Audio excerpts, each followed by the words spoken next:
Welcome viewers, very good morning.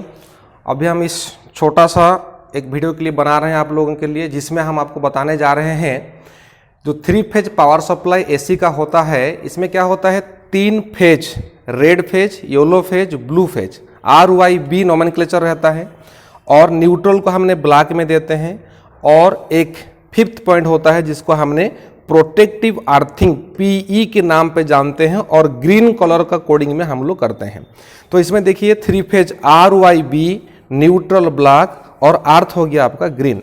तो कभी कभी क्या होता है, हम लोग जब कोई इंटरव्यू में जाते हैं, रिटन टेस्ट क्वालिफाई कर जाते हैं, उसके बाद स्किल टेस्ट आता है, ट्रेड टेस्ट आता है, तो छोटा छोटा चीज़ उसमें टेस्ट किया जाता है। इतना बहुत बड़ा चीज़ तो नहीं करते हैं, लेकिन बेसिक क्लियर होना चाहिए आपको। तो इसी के लिए हम छोटा सा प्रयास इस वीडियो में बना रहे हैं कि 3 फेज पावर सप्लाई में how to identify the phase, neutral and earth. तो फेज, न्यूट्रल, अर्थ तीनों को कैसे आपने फाइंड करेंगे, इसके लिए तो बहुत सारा मेथड है, लेकिन हम एक मेथड आपको यहाँ पे बता रहे हैं। हम लोग जैसे कि देखिए टेस्टर में फेज चेक करके निकाल देते हैं, वैसा मल्टीमीटर में हम लोग वोल्टेज चेक करके निकाल देते हैं। लेकिन हम इसमें मल्टीमीटर, टेस्टर किसी को यूज नहीं करेंगे, वोल्टमीटर कुछ यूज नहीं करेंगे। हम लोग बिना वोल्टमीटर, टेस्टर के सहायता में किस प्रकार 3 फेज, न्यूट्रल, अर्थ को हम आइडेंटिफाई करेंगे। तो 3 फेज का प्रेजेंस है कि नहीं कैसे पता करेंगे। तो आप जानते हैं सिंगल फेज में 220 वोल्ट होता है, डबल फेज में 440 वोल्ट होता है एंड 3 फेज में आपका जब भी हम मेजर करते हैं, हमने एक लास्ट वीडियो डाले हुए हैं, आप देखिएगा उसको जब अपलोड होगा, तो हमने उसमें भी आपको बताए हैं कि 3 फेज में 660 क्यों नहीं होता है। तो उस हिसाब से देखें, हम यहाँ पे 2 गो लैंप लिए हैं, 2 गो लैंप, नॉर्मल लैंप। देखिए आप लोग घर में जो यूज़ करते थे पहले ज़माने का समय का, आज का तो LED हो गया है, यही बल्ब आपको लेना है। लेकिन इस बल्ब में क्या करना है, ध्यान देना है, इक्वल वाटेज, इक्वल वोल्टेज रहना चाहिए। 100 वाट है तो 100 वाट लेना, वोल्टेज 230 है तो 230 लेना, दोनों का इक्वल वोल्टेज, इक्वल वाटेज का 2 गो लैंप को आप लोग बहुत अच्छे से जानते हैं, सीरीज कनेक्शन। आप देखें इसमें हम सीरीज कनेक्शन किए हैं। इस होल्डर का लैंप का एक पॉइंट को इसका एक पॉइंट में हमने जस्ट सीरीज किए हैं, और इस लैंप का ये वाला पॉइंट और इस लैंप का ये वाला पॉइंट, हम ये 2 तार को अभी हम सप्लाई में ले जाते हैं। तो मैंने आपको कहा बिना वोल्टमीटर, टेस्टर की सहायता में एक 3 फेज का प्रेजेंस को हम कैसे पता करेंगे। तो इसका मेन जो टेस्टिंग करने का जो इक्विपमेंट्स, जो आइटम होता है ना, यही 2 चीज़ होता है। तो इसमें समझना है इक्वल वोल्टेज, इक्वल माने वाटेज रहना चाहिए।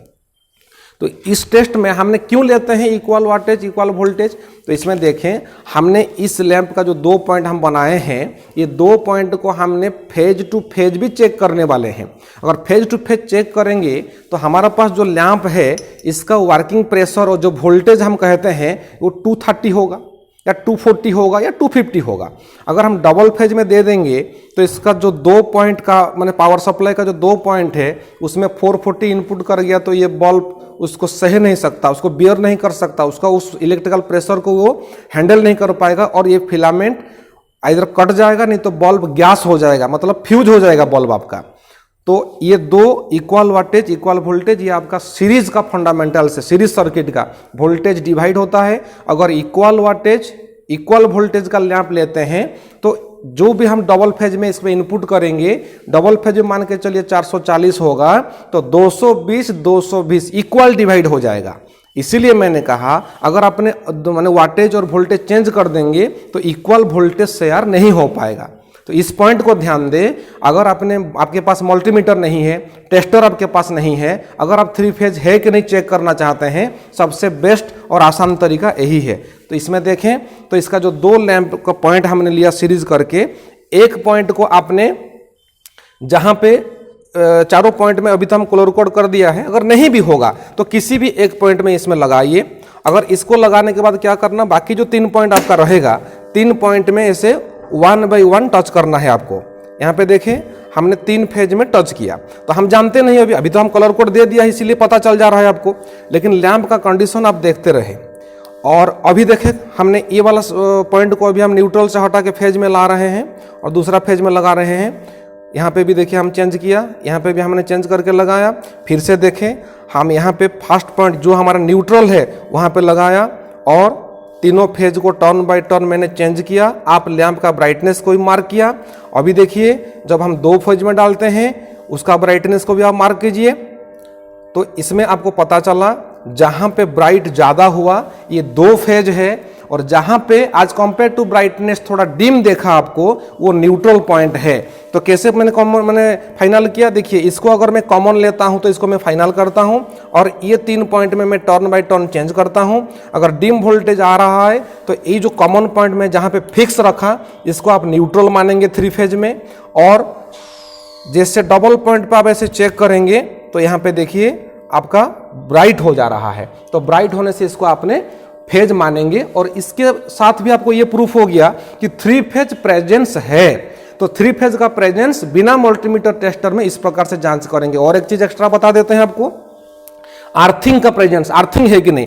तो अर्थिंग कैसे करेंगे, जैसे मैंने पी लिखा तो अर्थिंग का पॉइंट को विजुअली इंस्पेक्ट करके जहां से अर्थ आया है उस पॉइंट को आपको आइडेंटिफाई करके देखना है। जैसे कि मैं जानता हूं मेरा विजुअली इंस्पेक्ट करके बाहर से जो अर्थिंग रॉड होता है वहां से मैंने तार को उठा के लेके आया हूं और यहां पे मैंने कनेक्शन किया हूं। तो इसी लैंप टेस्ट के माध्यम से भी अर्थिंग को भी टेस्ट करें। कैसे, अब देखिए इसमें मैंने अर्थ में फिक्स किया, अर्थ में फिक्स करने के बाद इसमें जो 4 पावर सप्लाई पॉइंट है मेरा 3 फेज न्यूट्रल तो आप जानते हैं, तो हम लेकिन आइडेंटिफाई करेंगे। आप अर्थिंग को कॉमन पकड़िए, एक फेज में टच करवाइए, दूसरा फेज में टच करवाइए, तीसरा फेज में टच करवाइए, चौथा वाला जो हमारा सप्लाई लाइन उसमें टच कराइए। तो आपने देखा इसमें ये 3 में जलता है लैंप, वो भी डिम की जैसे जलता था, फेज न्यूट्रल जैसे जलता था पहले वैसा ही जल रहा है। लेकिन जब मैं इसी अर्थ पॉइंट को कॉमन फिक्स रखा और ये चौथा वाला पॉइंट में लगाया तो बल्ब नहीं जला। तो इससे भी आइडेंटिफाई हो गया ये आपका न्यूट्रल पॉइंट है। क्योंकि आपको ध्यान देना है 3 फेज पावर सप्लाई का जो न्यूट्रल, इसमें 2 प्रकार चीज होता है, एक सिस्टम न्यूट्रल और एक होता है आपका माने जो सिस्टम हम चलाते हैं। जैसे कि सिस्टम न्यूट्रल जो हम कहते हैं वो तो ट्रांसफार्मर से आया या जनरेटर से आया, ये सिस्टम से न्यूट्रल आया। लेकिन सिस्टम न्यूट्रल कभी भी प्योर नहीं होता है। इसको प्योर करने के लिए हम लोग क्या करते हैं, अर्थिंग को जोड़ देते हैं न्यूट्रल के साथ, तब इस सिस्टम न्यूट्रल को हम कहते हैं सिस्टम अर्थिंग। इस बात को ध्यान दे, सिस्टम न्यूट्रल मतलब आपका 3 फेज पावर सप्लाई में मोटर, जनरेटर, ट्रांसफार्मर, इसी में हमने सिस्टम के हिसाब से इसको स्टार कनेक्शन करके न्यूट्रल निकालते हैं। लेकिन no system neutral is pure until and unless the neutral point of the system is not connected to the general mass of the earth। अर्थ के साथ सिस्टम का न्यूट्रल, सिस्टम मतलब मोटर, जनरेटर, ट्रांसफार्मर, इसका जो neutral बनता है, star point बनता है, यही न्यूट्रल कहलाता है।